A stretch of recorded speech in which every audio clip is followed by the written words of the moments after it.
Classes में मैं रवि गुप्ता आपका स्वागत करती हूँ।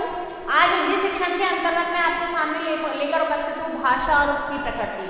देखिए, इससे पहले की क्लास में हमने भाषा का अध्ययन किया था कि भाषा का अर्थ क्या है। भाषा का अर्थ के रूप में हमने बताया कि भाषा क्या है, वास्तव में भाषा की आवश्यकता मनुष्य को क्यों है। अब मैंने आपको बताया कि भाषा कोई मनुष्य की जन्मजात संपत्ति नहीं है।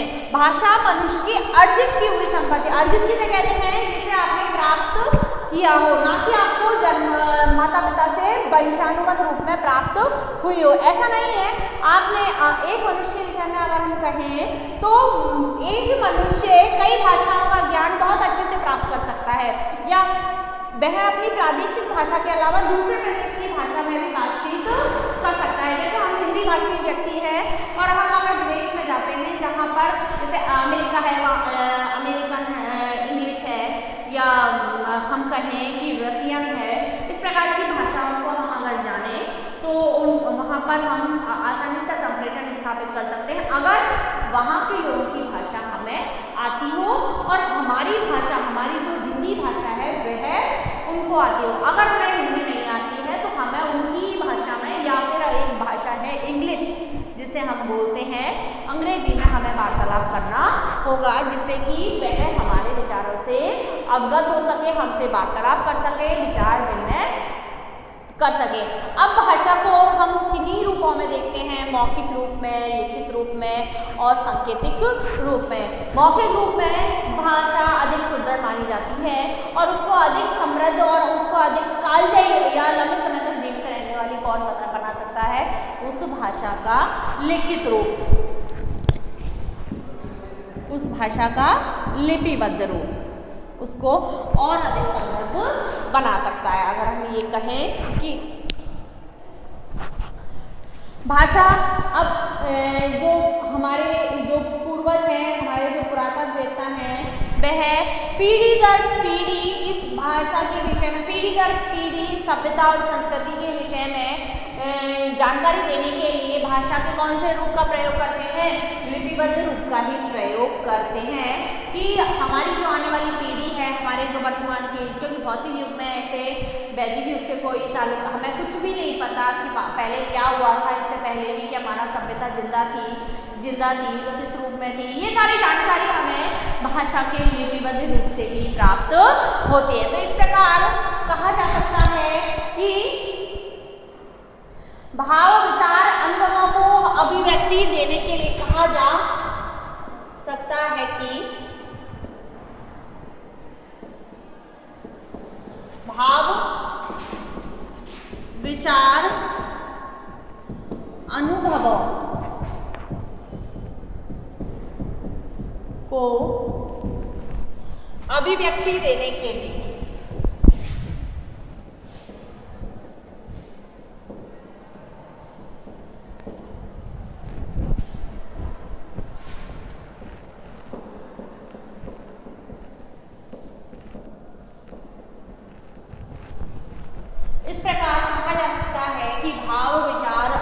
को अभिव्यक्ति देने के लिए प्रयुक्त होने वाले ध्वनि संकेत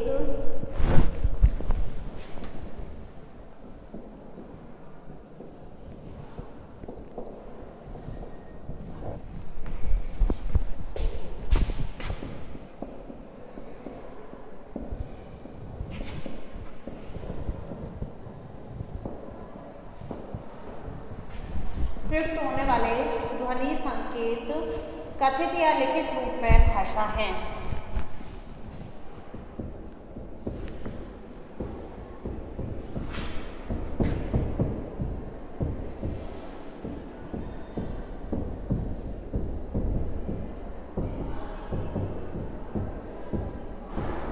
कथित या लिखित रूप में क्या है? भाषा है। इस प्रकार कहा जा सकता है कि भाव, विचार, अनुभवों को अभिव्यक्ति देने के लिए मैं जो सोचती हूँ, मेरे जो विचार है, मेरा जो दृष्टिकोण है, उसको अभिव्यक्ति देने के लिए, उसे दूसरों तक पहुँचाने के लिए, क्योंकि जब ज्ञान का प्रयोग तभी संभव है, तभी किया जा सकता है जब उसे उसका विश्लेषण कर दिया जाए, उसे बांट दिया जाए, ना कि उसे अपने पास रखकर। यानी कि ज्ञान एक ऐसा धन है, जैसे धन तो अमूमन खर्च करने पर खर्च हो जाता है, समाप्ति की ओर चला जाता है, लेकिन जो ज्ञान है वह एक ऐसा अमूल्य निधि है, ऐसा धन है जिसे हम जितना बांटते हैं वह उसमें उतनी ही वृद्धि होती है। तो उसका विस्तार आवश्यक है। तो उसे अभिव्यक्ति देने के लिए प्रयुक्त होने वाले ध्वनि संकेत, उन्हें वह कथित रूप में भी हो सकते हैं और लिपिबद्ध रूप में भी हो सकते हैं। ये क्या कहलाते हैं? ये कहलाते हैं भाषा। तो अब बात आती है कि भाषा मनुष्य के लिए एक आवाज ध्वनि संकेत की तरह ही है जो विचारों के लिए ही प्रयोग किया जाता है और इसी कारण मनुष्य सबको परख पाता है।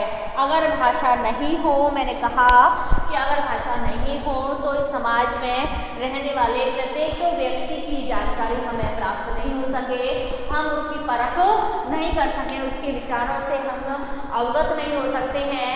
इस समाज में कोई जीवन भी नहीं बचे अगर क्या नहीं हो?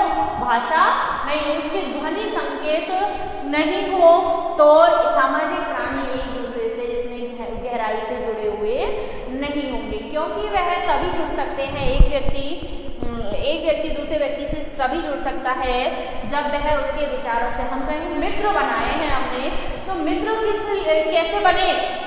अपने आप ही नहीं, हमारी भाषा के माध्यम से वह हमारे विचारों से सहमत हुआ, तब वह हमारा मित्र बना। हम उसके विचारों से सहमत हुए, हमें उसके दृष्टिकोण का पता चला, तब हम उसकी तरफ आकर्षित हुए, हमने उससे मित्रता की। अगर हमारे बीच में भाषा का माध्यम नहीं होता तो इस संसार में मित्रता शब्द ही नहीं होता। हम उसे अपनी फीलिंग्स का एहसास नहीं करा सकते, अपने विचारों से उसे अवगत नहीं करा सकते। अब यहाँ महत्वपूर्ण प्रश्न एक उठता है कि क्या निरर्थक ध्वनि संकेत भी भाषा ही है? अब देखिए, मैंने ये बता दिया कि जो ध्वनि संकेत है कथित या लिखित रूप में क्या है? भाषा है। तो एक प्रश्न अब क्या उठता है?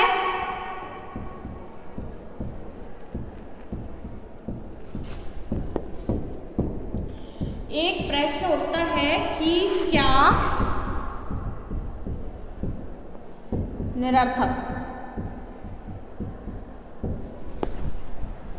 ध्वनि संकेत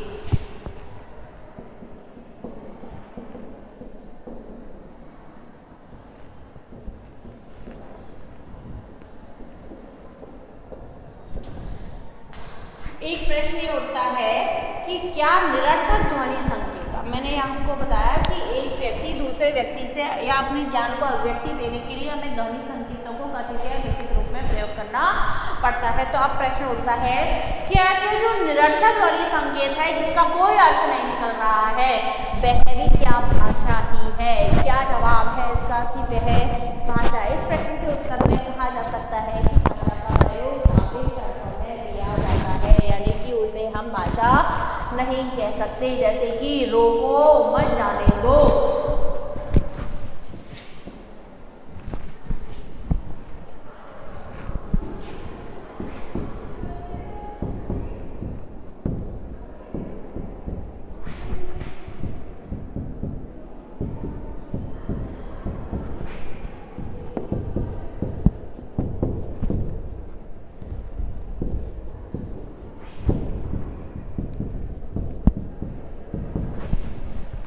देखिए इन दोनों वाक्यों में शब्द हैं जो भी एक से प्रयोग हुए हैं। रोको मत जाने दो, रोको मत जाने दो, केवल इस अल्प विराम के कारण इसका भावार्थ बदल गया है। एक में कह रहा है कि उसे मत जाने दो, रोक लो, और एक कहता है रोको मत जाने दो, यानी कि इसके भावार्थ जिसका अर्थ है जो चेंज हो गया। तो इस रूप में हम कह सकते हैं कि जो सापेक्ष ध्वनि है, जो सार्थक है ध्वनि संकेत, वही भाषा के रूप में काम में आते हैं। निरर्थक ध्वनि संकेतों का हमारे जीवन में कोई उपयोग नहीं है। भाषा का प्रयोग सापेक्ष अर्थों में ही लिया जाता है। भाषा समाज सापेक्ष है तथा मानव सापेक्ष भी है। जो भाषा है वह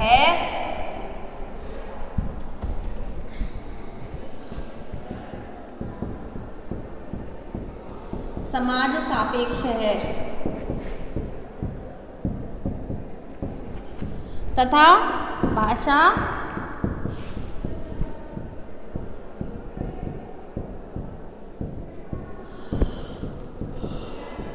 मानव सापेक्ष समाज के अर्थ में भी और मानव के अर्थ में भी इसका प्रयोग सार्थक अर्थों में ही किया जाता है। समाज और मानव से विभाजित होकर न इसका कोई महत्व है और न ही कोई अस्तित्व है। चूंकि भाषा का विभाजित होकर चूंकि भाषा का प्रयोग मानव करता है और वह भी अपने समाज में करता है। देखिए, इससे विभाजित होकर, भाषा से अलग होकर ना ही तो समाज का कोई महत्व है, समाज और मानव से विभाजित होकर ना तो कोई समाज और मानव, इन दोनों से अलग होकर ना तो भाषा का कोई महत्व है ना ही कोई इसका अस्तित्व है, क्योंकि इसे यूज भी कौन करता है? मानव ही करता है।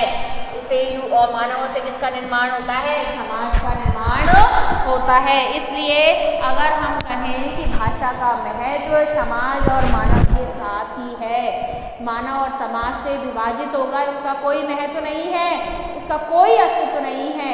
चूंकि भाषा का प्रयोग मानव करता है और वह भी अपने समाज में ही इसका प्रयोग करता है।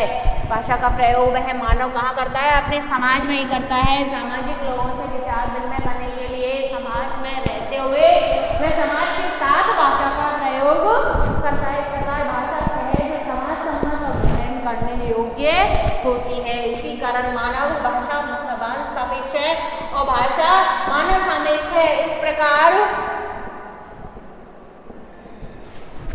भाषा समाज सम्मत, सहज, समाज सम्मत, सहज,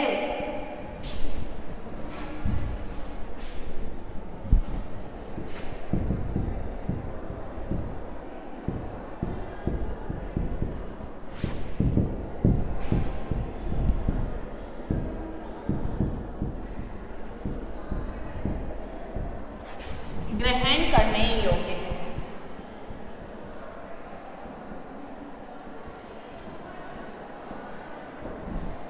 कौन? भाषा सहज, समाज सम्मत, समाज के साथ ही इसका प्रयोग किया जाता है। किसके द्वारा? मानव के द्वारा किया जाता है। भाषाविदों ने भाषा का अर्थ इस प्रकार किया है: विचार अभिव्यक्ति की समाज स्वीकृति, व्यक्त वर्ण, ध्वनि संकेत भाषा है। देखिए, भाषाविदों ने जो भाषा का अर्थ क्या दिया है, भाषाविदों ने इस प्रकार समाज के अर्थ में दिया है कि वास्तव में इसका क्या महत्व है, भाषा की जो प्रकृति है वो किस प्रकार की है।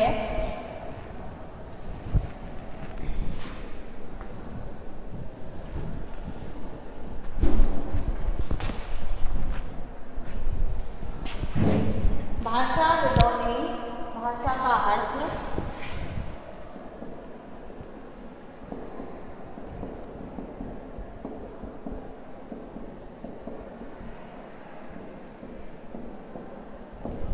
भाषाविदों ने भाषा का अर्थ इस प्रकार किया है: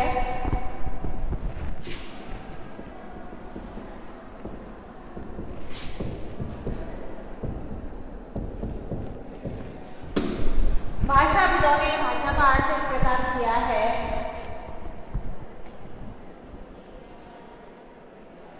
विचार अभिव्यक्ति की समाज स्वीकृति,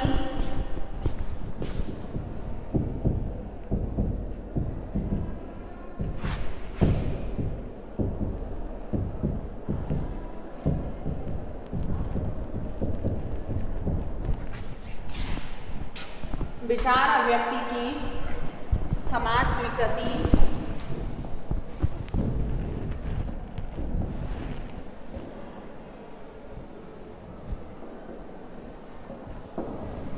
विचार अभिव्यक्ति की समाज स्वीकृति, व्यक्त वर्ण,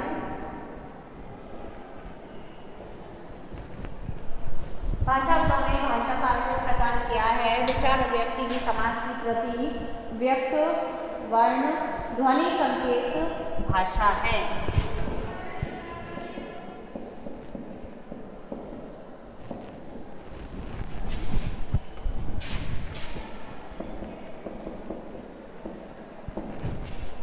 भाषाविदों ने भाषा का अर्थ इस प्रकार किया है कि विचार अभिव्यक्ति की समाज स्वीकृति। देखिए, समाज भाषा को मैंने बताया कि भाषा समाज सापेक्ष है, भाषा मानव सापेक्ष है, समाज सापेक्ष भी है और मानव सापेक्ष भी है। तो हम यानी कि समाज से बाहर उसका कोई अस्तित्व नहीं है। अगर हम समाज में रहते हुए ऐसे शब्दों का प्रयोग करते हैं जो सामाजिक दृष्टि से हमें सम्मान नहीं दिलाते हैं, या जो हम कहें अपवाद गाली गलौज गाली वाले शब्द अपशब्दों का प्रयोग हम किसी के साथ करते हैं, तो वह हमारी संस्कार युक्त भाषा के अंतर्गत नहीं आता है। उसे जिन शब्दों को समाज की स्वीकृति प्राप्त नहीं है उसे हम भाषा नहीं कह सकते। विचार अभिव्यक्ति की समाज स्वीकृति व्यक्त वर्ण और ध्वनि संकेती क्या है? भाषा है, यानी समाज से इसका गहरा संबंध है। इस प्रकार इन ध्वनि संकेतों में अर्थ की पूर्णता, प्रभावकारिता, अंग संचालन, जो ध्वनि संकेत हमारे द्वारा प्रयोग किए जाते हैं उनमें क्या है? अर्थ की पूर्णता, वह पूर्ण अर्थ लिए होने चाहिए। ऐसा नहीं है हम कहना कुछ चाहते हैं और जो हमारे जो शब्द हैं वह कोई और अर्थ व्यक्त कर दें। तो इन हमारी जो भाषा है उसमें क्या होना चाहिए? अर्थ की पूर्णता होनी चाहिए, प्रभावकारिता, अंग संचालन, भाव मुद्राएं होनी चाहिए। यानी कि हम जिस भाव से कई बातें, यानी कि जब आप विचार व्यक्त कर रहे हो, जब अपने विचारों से दूसरों को सहमत कराने की कोशिश कर रहे हो, अवगत कराने की कोशिश कर रहे हो, तो आपका जो अंग संचालन है, आपकी जो अभिव्यक्ति है, मौखिक अभिव्यक्ति, वह सुदृढ़ होनी चाहिए। आपकी जो भाव मुद्राएं हैं, जिस भाव से आपने सेंटेंस बनाया है, जिस भाव से आपने विचार व्यक्त किए हैं, जिस प्रकार उस विचार का जो प्रकार है उस तरह से आपको उसे व्यक्त कीजिए, वह आपकी क्या कहलाएगी? भाषा कहलाएगी। उस भाषा को सार्थक भाषा की श्रेणी में रखा गया है। वह भाषा समाज द्वारा स्वीकृत है, वह आपको समाज में सम्मान दिलाने लायक है, वह आपके उचित ध्वनि संकेत युक्त भाषा है। इस प्रकार ये भी भाषा के ही एक अंग है। श्री स्वीट का कहना है भाषा स्वर ध्वनि के द्वारा विचारों का अभिव्यक्तिकरण है। भाषा श्री स्वीट का जो कहना है,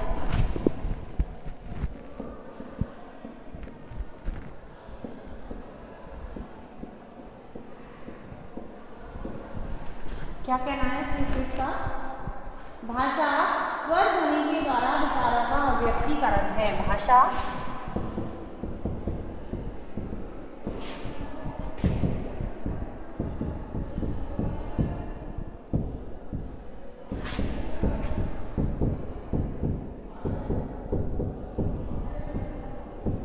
विचारों का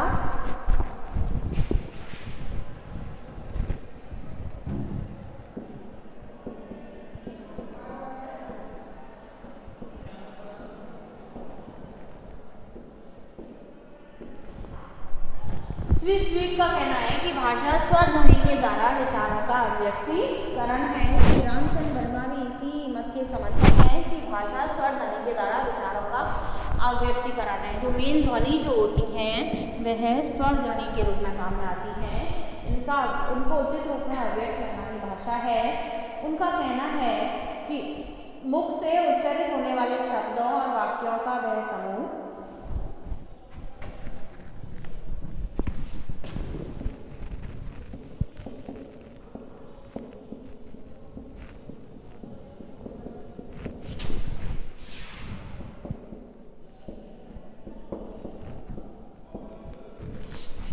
श्री रामचंद्र वर्मा का कहना है कि मुख से उच्चारित होने वाले शब्दों और वाक्यों का वह समूह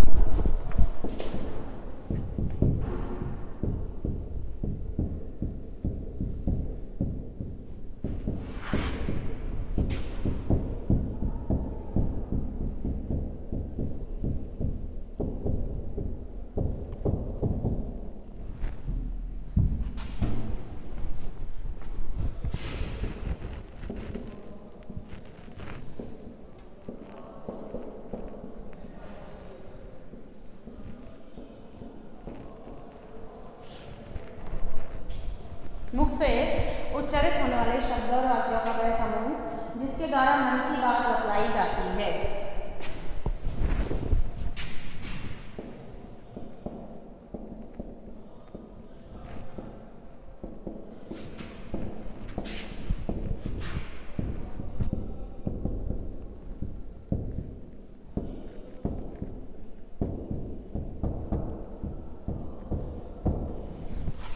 जिसके द्वारा क्या मन की बात बतलाई जाती है, वह समूह जिसके द्वारा मन की बात बतलाई जाती है। ये श्री रामचंद्र वर्मा उसी स्वीट भी यही कहते हैं कि ध्वनि के द्वारा विचारों का अभिव्यक्तिकरण करना, स्वर ध्वनियों के द्वारा अपने विचारों का अभिव्यक्त करना। और वही चीज़ इन्होंने कहा कि मुख से उच्चारित होने वाले शब्द और वाक्यों का वह समूह जिसके द्वारा जैसे कोई भी व्यक्ति अपने विचारों, अपने मन की बात को दूसरों से कहता है और दूसरा उसे उसी भाव में ग्रहण कर लेता है, वह क्या है, वह भाषा।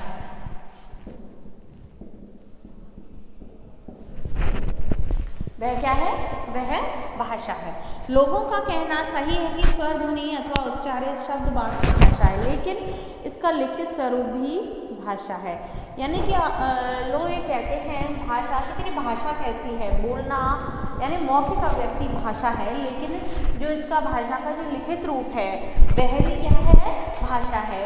वह भाषा को समृद्धशाली बनाता है। वर्तमान समय में भाषा का लिखित रूप ही अधिक प्रामाणिक और उपयोगी है। कौन सा, भाषा का लिखित रूप।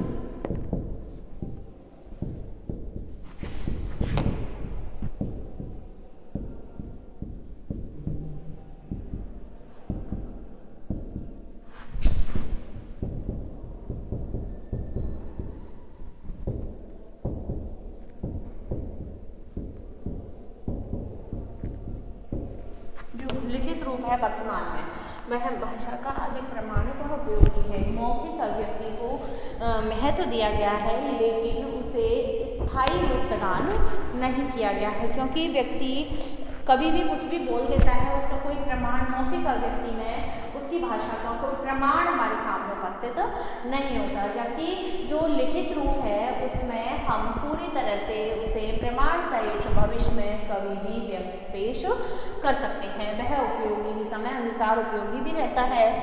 तो यही है, श्री राम वर्मा ने भी यही कहा है कि मुख से उच्चारित होने वाले शब्द और वाक्यों का वह समूह जिसके द्वारा मन की बात बतलाई जाए वह भाषा है। वर्तमान समय में भाषा का जो लिखित रूप है वह ही अधिक प्रामाणिक और उपयोगी है, क्योंकि इसमें सरल और सुलभ संप्रेषणता के अतिरिक्त कालातीत होने की क्षमता भी है। सरल और सुलभ संप्रेषणता यानी कि ये सही है कि जब हम प्रत्यक्ष वार्तालाप कर रहे होते हैं तो उस समय हमें मौखिक अभिव्यक्ति ज़्यादा उचित रहती है। हमारा अंग संचालन, हमारे मुंह के हाव भाव, हमारा भाव अभिव्यक्ति हमारी उस समय सुदृढ़ रहती है। लेकिन जो भाषा का जो लिखित रूप है वह कालातीत होता है, अधिक समय तक चलने वाला होता है। वह सरल भी होता है, सुलभ भी होता है, उसकी संप्रेषणता और कालातीत रहती है। यानी कि अभी आपने जो लिखा है उसे प्रमाण सहित बाद में भी प्रयोग कर सकते हैं। इसी आधार पर हमारी संस्कृति भी आज जिंदा है, किसके माध्यम से, भाषा के माध्यम से, क्योंकि भाषा के द्वारा ही हम एक पीढ़ी से दूसरी पीढ़ी तक अपने विचारों को हस्तांतरित करते रहते हैं। शिक्षा के माध्यम से, शिक्षा किससे होती है, भाषा के माध्यम से, और भाषा हमें उसी रूप में, उसी युग में पहुंचाने की कोशिश करती है जब उसकी ग्रंथ की रचना हुई है। तो भाषा जब आपकी अच्छी है, भाषा आपकी यदि उचित सुदृढ़ है तो आपकी उन्नति को कोई नहीं रोक सकता है। भाषा मानव से कमाई गई एक संपूर्ण संपत्ति है, महत्वपूर्ण संपत्ति है, मानव के द्वारा कमाई गई। यानी कि यहाँ पर वही बात आ रही है कि भाषा एक अर्जित संपत्ति है जिसे मानव ने हासिल किया है। इस कारण हर क्षेत्र की भाषा भिन्न तरह की है। देखिए, सबसे महत्वपूर्ण बात ये है कि जो भाषा है, भाषा मानव द्वारा कमाई गई।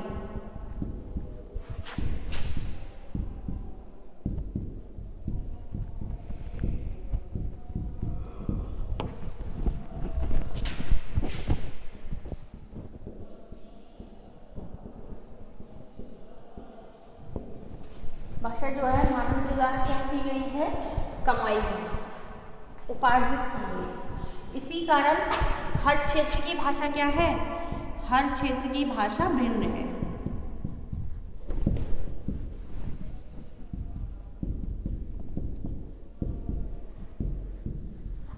अलग अलग हर क्षेत्र की भाषा अलग अलग है, क्योंकि मैंने आपको बताया कि यह कोई निश्चित नियम नहीं है कि एक ही व्यक्ति एक ही भाषा से परिचित हो।